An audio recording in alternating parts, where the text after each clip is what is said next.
Hello welcome back. ഇത് ആലങ്ങാട് കുന്നേപ്പള്ളിയിലെ ഞാൻ പകൽ പോയപ്പോഴത്തേനും എടുത്ത വീഡിയോ ആണ്. ഞാൻ നൈറ്റ് വ്യൂയുടെ വീഡിയോ വേറെ ഞാൻ പോസ്റ്റ് ചെയ്തിട്ടുണ്ട്. അപ്പോൾ ഇത് അവിടുത്തെ കാഴ്ചകളൊക്കെയാണ്. നമുക്ക് ഇതിനെപ്പറ്റി കൂടുതൽ ഹിസ്റ്ററിയും കാര്യങ്ങളൊന്നും അറിയില്ല.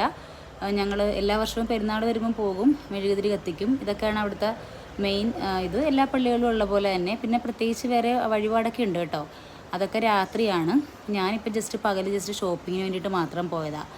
കാരണം രാത്രി എല്ലാവരുമായിട്ടും പോകുമ്പോഴത്തേനും ഷോപ്പിങ്ങൊക്കെ കുറച്ച് പാടാണ്. അപ്പോൾ അതുകൊണ്ട് ഞാൻ എല്ലാ വർഷവും ഞാൻ ഒറ്റയ്ക്ക് പകൽ സമയത്ത് ഇറങ്ങും ഷോപ്പിങ്ങിന് വേണ്ടിയിട്ട്. ഞാൻ മെയിനായിട്ട് ഉച്ച സമയത്ത് വന്നിട്ടാണ് ഷോപ്പ് ചെയ്യാറുള്ളത്. കാരണം രാത്രി എല്ലാവരും കൂടെയൊക്കെ വരുമ്പോഴത്തേനും നമ്മുടെ ഇഷ്ടത്തിനുള്ള രീതിയിലൊന്നും നടക്കില്ല. അപ്പോൾ എൻ്റെ ചട്ടി കാര്യങ്ങളൊക്കെ ഇവിടുന്നും ആലുവ മണപ്പുറത്തു നിന്ന് ശിവരാത്രിക്കാണ് ഞാൻ എല്ലാ വർഷവും മേടിക്കാറുള്ളത്. അപ്പോൾ ഇതാണ് ഈ വർഷം വാങ്ങിച്ച ചട്ടി, ഫ്ലവർ പോട്ട് കാര്യങ്ങളൊക്കെ. അപ്പം ഇത് എല്ലാ വർഷവും ഇവിടുന്ന് തന്നെയാണ് മേടിക്കാറുള്ളത്. ഇനി എനിക്ക് കമ്മൽ വാങ്ങണം, പിന്നെ കുറച്ച് പ്ലാസ്റ്റിക് ഐറ്റംസും കൂടെ മേടിക്കാണ്ട്. ഇത്രയും കാര്യങ്ങൾ ടാർഗറ്റ് ചെയ്തിട്ടാണ് ഞാൻ ഇന്ന് ഉച്ചയ്ക്ക് ഇറങ്ങിയത്. ഇന്നലെ ഞങ്ങളെല്ലാവരും കൂടെ വന്നിരുന്നു. അപ്പോൾ കുറച്ച് സാധനമേ വാങ്ങിക്കാൻ പറ്റുള്ളൂ. അപ്പോൾ ഇത് അവിടുത്തെ കാഴ്ചകളാണ്. പക്ഷേ ഇതിനകത്തെല്ലാം ഇല്ല. ഞാൻ ഇന്നലെ നൈറ്റ് വ്യൂ ഇട്ടിരുന്ന വീഡിയോയിനകത്ത് അത്യാവശ്യം കുറേ കാര്യങ്ങൾ കവർ ചെയ്തിട്ടുണ്ട്. ഇതിപ്പോൾ ഞാൻ വാങ്ങിച്ച ഷോപ്പിൻ്റെ മാത്രം വീഡിയോയാണ്. അതിനുശേഷം ഞാൻ കമ്മലിൻ്റെ സെക്ഷനിലേക്ക് വന്നു.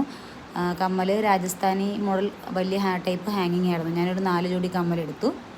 പിന്നെ അതിൻ്റെ ചെരുപ്പ് മേടിച്ചു. അപ്പോൾ ഇത്രയൊക്കെയായിരുന്നു ഇന്നത്തെ ചെറിയ ഷോപ്പിംഗ്.